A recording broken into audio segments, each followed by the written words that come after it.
Hey, said. Hey, babe. Okay, cool. Yeah. All right, we sound good?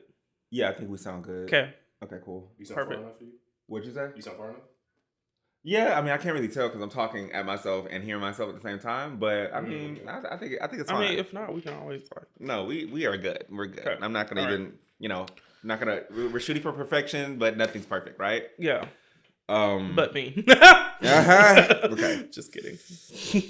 All right, let's get into it. 1, 2, 3.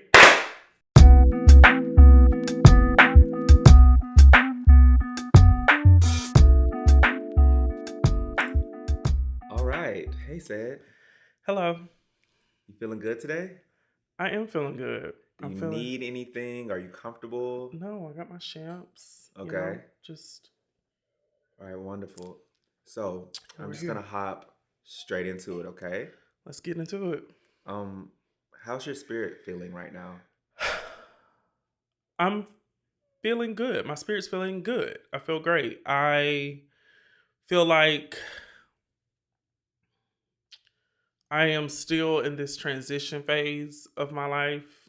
I'm 26 and I feel like I'm 36 and I just feel like some days I wake up and I feel like a stranger in my body. Today I feel great. I feel like myself, but I can feel my life, my body, my spirit. I can feel it all in this transitional phase and I'm in my becoming. And some days it's with ease, other days it's not. It's fabulous. So but today I'm great. So I want you to tell us about your journey up until this very point. What got you here? um so I guess if we're going to start about what got me here, I would say we probably need to start about 2011. So I started high school. I had always kind of had like a keen interest in just being a part of productions. I loved theater. I loved music. I loved performing. Um, and I was really big into dance at that time. I was dancing at my church, doing liturgical dance, praise dance, as we call it, and I was really good at it. One of my mentors, Kenneth Robertson, who is a Tony Award winning choreographer, um, I remember he came and saw me perform one day, and he was like, "You have it. You need some training, but you have it." And then I remember coming across one of my other mentors, former mentors, Christopher Crenshaw, who's a trombonist, um, by way of Juilliard, who's traveled all around the world. And I remember him connecting me to Hope Boykin, who was an Alvin Ailey dancer. And this was like back in like Facebook days, for like Facebook was like mainly for like college people, right? Remember like when Facebook used to just be where you'd connect with folks that you went to college with. And I remember like messaging her on Facebook and being like, "Hey, like, I met Chris and she was telling me you need to do this, you need to do that, you need to, take these classes." And so I was really invested in dance. I was really invested in the movement and in just the emotion that was kind of given, when I performed. And so my parents wouldn't let me go to New York. Imagine that. I wanted to go to New York to study dance. I had my teachers at school like help me with this this audition tape. I was gonna send it off, and yeah, they were like, "No, we're not doing that." And so I was pissed at them. And I remember going to college and being like, "Okay, I'm done. I'm not doing performing arts anymore. I'm not doing theater. I'm not doing dance. Big F you to all of it," because I wasn't able to do what I wanted to do. So I was just going to let it go. And I remember it's crazy, like when you think about how many people I have touched and ran across. But I remember being a freshman in college, and one of my friends at the time was like, "You need to go audition for this show." It's the Ballad of Emmett Till. Ifa Baeza is the playwright, and she's going to be on campus to watch us perform. So Ifa Baeza is the sister, and her name is drawing a blank right now, but she's the sister to the woman that wrote Four Colored Girls. Yes, not Tyler Perry's Four Colored Girls, yes, with Janet Jackson, but she wrote that. She wrote that play. She wrote that movie, which is a masterpiece, right? So Ifa Baeza co-wrote Four Color Girls. And I remember her saying, you need to go audition. So I go audition. And I was actually called to audition by one of my professors that I had during the summertime. She was like, I remember reading a paper. She called me. She's like, hey, can you come audition for a play right now? And I'm like, child, was somewhere across campus at a fraternity dinner doing God knows, what, trying to be God knows what.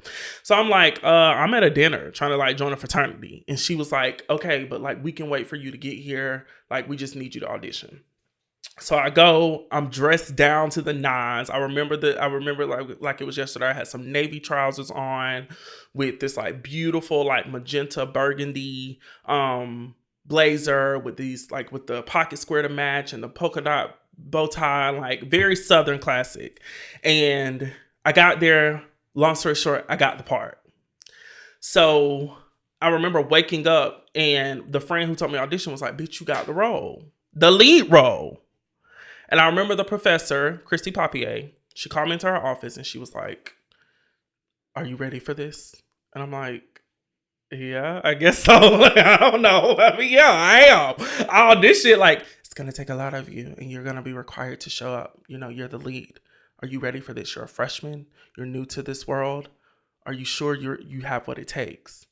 And I'm like, well, but you don't gave me the part now. So yeah, I got to have what it takes because I'm a Leo. So I'm not stepping down from the lead role. Like this is my show right now. So we did 24, I think we did 23 or 24 shows over the course of 14 days. Sometimes we did two shows a day. And I remember I gave it my all, my blood, my sweat, my tears. That show was probably to date one of the most emotional pieces of work that I have worked on. And it was just a lot going on at that time, right? I was a full-time student. We were doing this show. Ifa Baeza was there, right? I got nominated for a Best Actor Award at the Kennedy Center American College Theater Festival, which was like this huge festival that was for performing arts students all across the nation. And if you won, you were able to go to DC to perform at the Kennedy Center. But at first they sent you to like these like pre-trials, which were in Charleston that year. And I remember like we didn't place to go to DC, but just being there in the room with some of the greatest actors around the nation was amazing. So long story short, right, we wrapped the show. It's Thanksgiving. And my grandfather dies. My grandfather's killed. And I just remember losing myself because he died in a very tragic way. And that's when I started writing. I wrote my first book simply out of the need for therapy and experiencing grief. And then I wrote my second book because it was this really spiritual experience that I felt healed me. And so I had another really big epiphany about life, about understanding who God was and how he functioned in my life. So I wrote another book. And then by that time I was being asked to come speak at schools and organizations and associations and all of these things. And so I was on the weekend, I was working, right? I had built rates and I was charging people $150 to have me come speak for 45 minutes. Like it was just this huge thing that kind of just grew. And it was all locally and regionally, but I was doing it. And so what I'm saying is that I've been cultivating spaces and speaking to people and encouraging people and speaking to the child in people for a really long time because I've been doing it to myself, right? It's been my mode of healing. And so in 2019, I graduated college. Top of 2020, I moved to Atlanta. And I thought to myself, okay, this is my moment to expand my territory. And then COVID happened. And then my grandmother died just 5 years after my grandfather had been killed. And in between that time, I'd lost a best friend and my uncle who was like my father figure. So I never really got a chance to grieve one person before another person was dead. And I think COVID really shook me because I was in this new city. I didn't have that many friends. And I was alone a lot, left to my own devices. And so I remember I had a radio show with one of my girlfriends in college, and it was really popular on campus. It was called Tea Time with Cedric and Jai. And I remember she called me up and she was like, we had always talked about when I got back to Atlanta, hey, we're going to do a podcast when you get back. And so COVID had kind of calmed down and she was like, let's do the podcast. So we did it. We did photo shoots. We did, we would go live on Instagram and Facebook. And, after about 2 seasons of that, the endurance kind of died down. Jai wasn't really interested in it anymore. And so she looked at me one day and she was like, I really think you should do your own podcast. And here the fuck we are. I did my own podcast. Oh, so that's kind of how we got here. And so when Talking Loud came from, I get drunk and I start talking loud, and my friends are like, "Oh, he talking loud. Here he go. He activated," because you have to pull teeth for me to leave my house anyways. And so when I get there and you get me drunk, oh, I'm lit. I'm there. So that's where it came from. And when I started to kind of with my team kind of decide, okay, what does this mean past just that? It was like, okay, this is a place for people to come speak loudly and boldly and bravely and courageously about who they are, what their stories are, what they've, triumphed through. And I wanted to facilitate that space. So I took my money and I did it.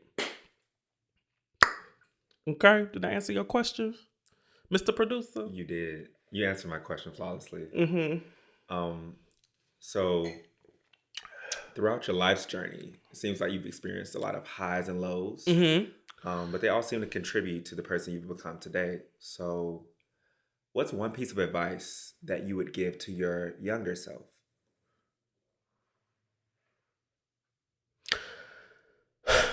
I said it to myself last night when I was sitting in the silence of my home. That's like one of my favorite things to do, is to just sit at home with no TV, no music, to just sit in silence. And I remember I said it to myself. I said, Cedric, who you are is just enough.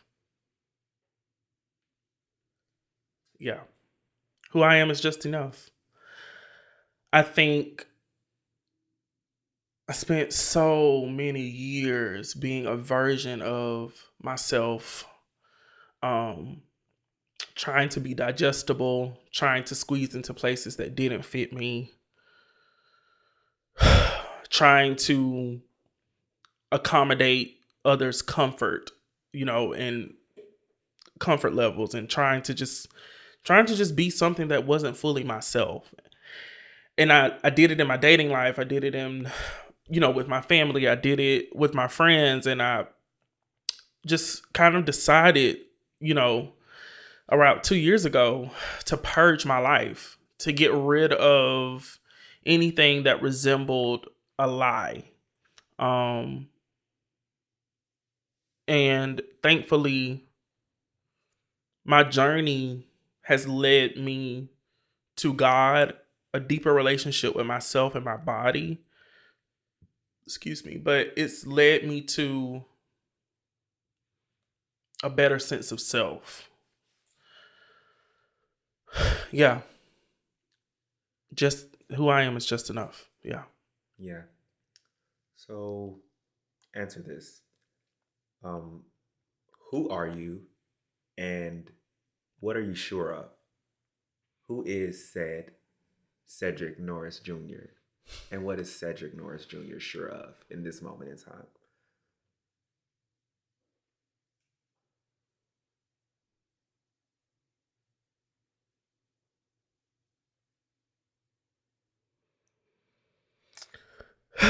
I am Cedric is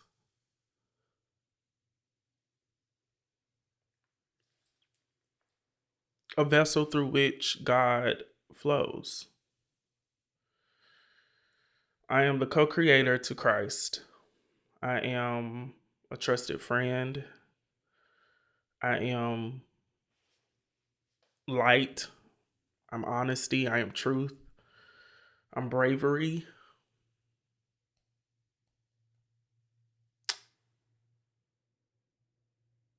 I am stylish. I'm fashion. I am this complex creature of just a whole bunch of things.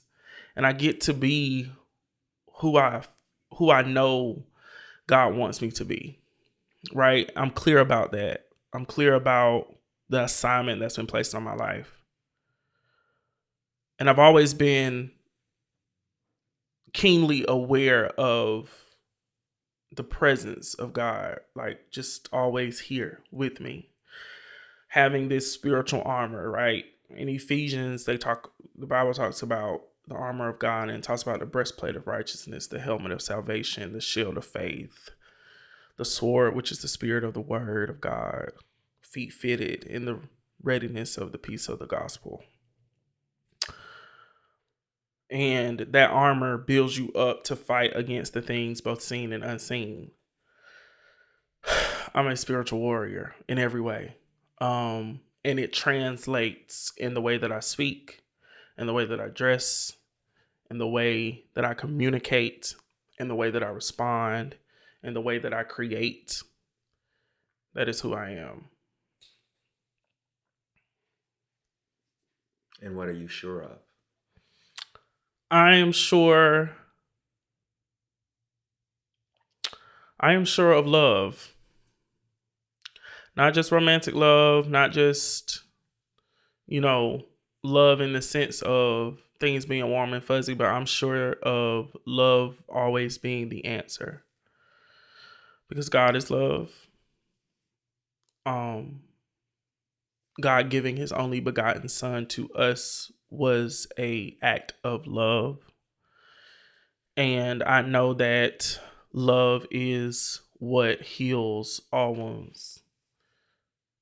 And it doesn't always look comfortable or fuzzy or great. Sometimes it's hard, sometimes it's honest, sometimes it is uncomfortable, but it always breaks through the darkness. And I've seen a lot of darkness, been through a lot of dark times, and love has always pulled me through. So, have you always loved yourself? Whoa, no. Have I always loved myself? Hell no. Who does? Who always loves themselves, right? Like, bitch, there have been times that I have woke up in the mirror and said, "Oh, I hate you." Because you just can't do nothing right. You can't do nothing right. Everything you do, you mess up.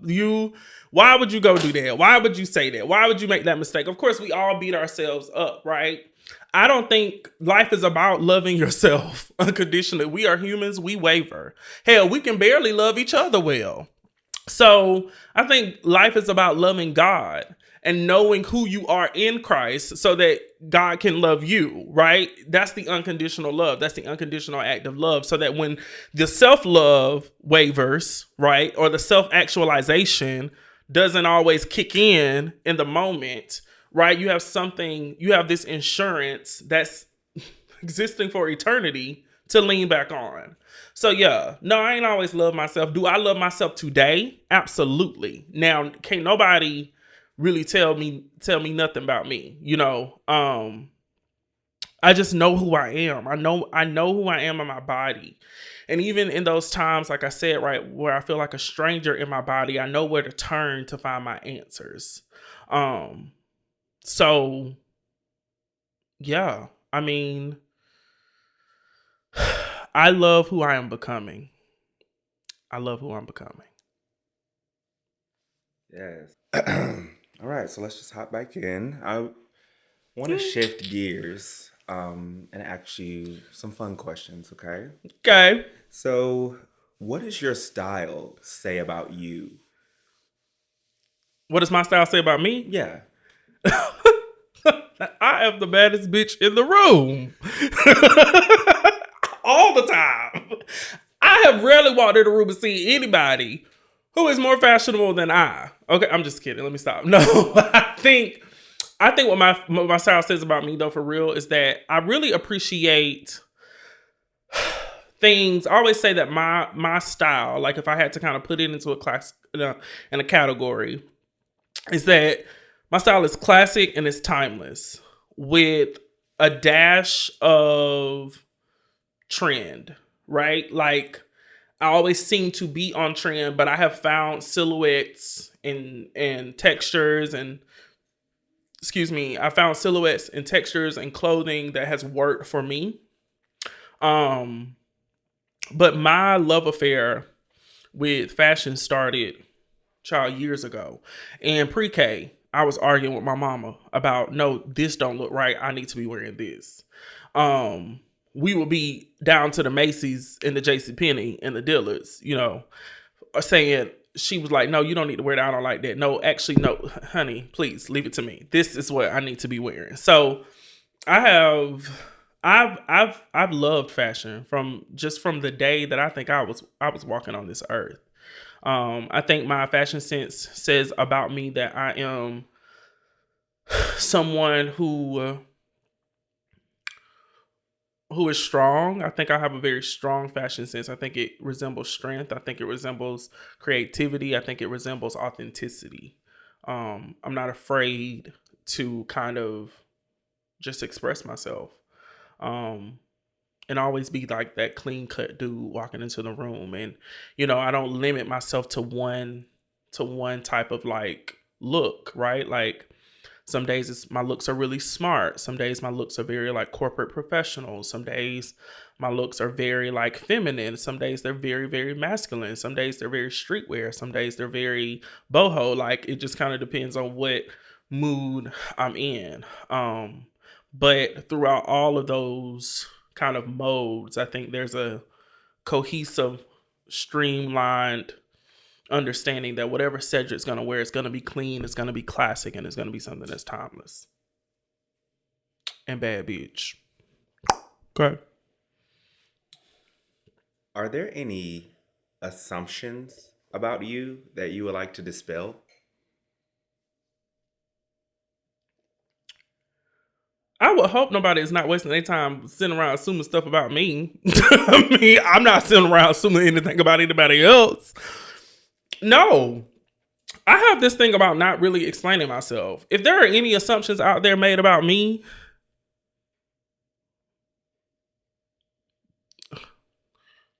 next question. Period. Um, so I want you to express to me your wildest dream. What does that look like?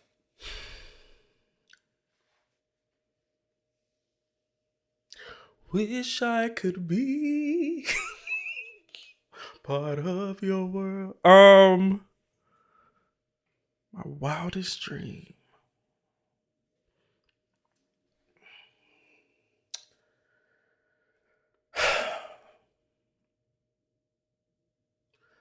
If I could think about my wildest dream, and let me also like preface this by saying that like my God can dream an even bigger dream than my wildest dream. But my wildest dream today is to be an international best-selling author, to be a thought leader, to be a voice of a generation that I think many people judge, misjudge, count out, misunderstand. To be a fashion icon, to be at fashion weeks and, having brand deals and possibly creating my own like fashion line, to be a household name. I really believe in my heart that I am the gay Oprah. I really do. I feel like I'm the gay Black Oprah. I feel like this is just the beginning. And I feel like I'm going to blow up. And I don't feel it. I know it. I know that that is what God has intended for me. And I will not fail at it. It just is what it is. I have no doubt in my mind. I have had dreams. I have received confirmation through confirmation through confirmation. That is what it will be. Um, and I think everything that I've been through, it was just to mold me, to shape me. It wasn't my time. I've always been a really good at understanding it's just not my time. I was never like looking over on the next girls or the next boys page like, "Ugh, when's my turn?" Like I always knew like when my turn was going to come. Right? It's my turn. It's my turn. It is written in the stars for this to happen. And I have not even began to scratch the surface of the dynasty that I know Cedric Norris Jr. is going to build. What's the title of this next chapter in your life?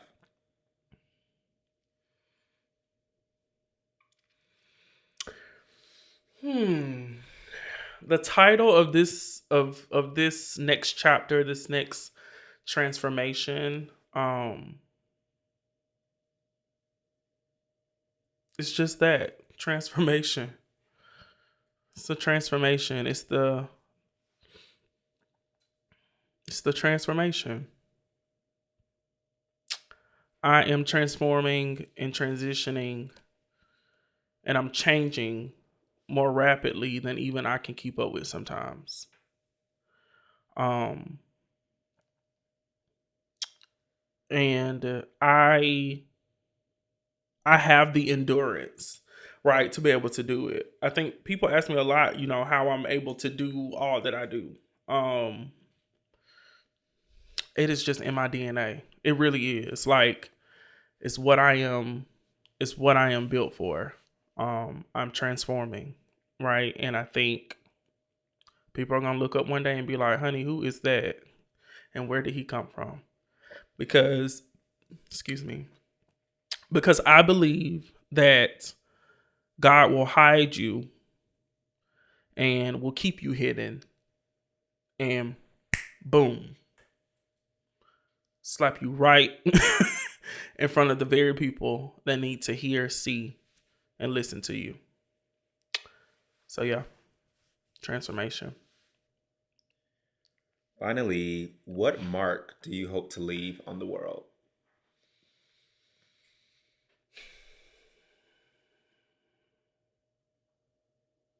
I want every person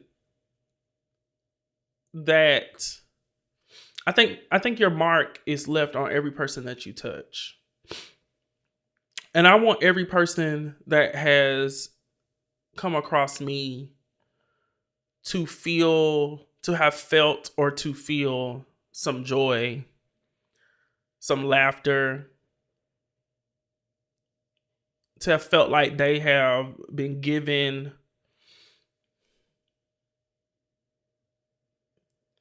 their what I feel all humans are due, right? The motivation and the love to and the encouragement to become the best version of themselves.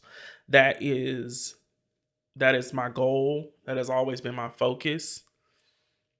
I am dedicated to the service of really helping people position themselves to become the best version of themselves. Um and I make you laugh and cry and you feel comfortable with me. I think that's my gift, right? It's just because I'm not trying to be anything that I just have always, I'm not trying to be anything that I'm not. I've always been this person. This is who I am. I've just evolved. I think people recognize that.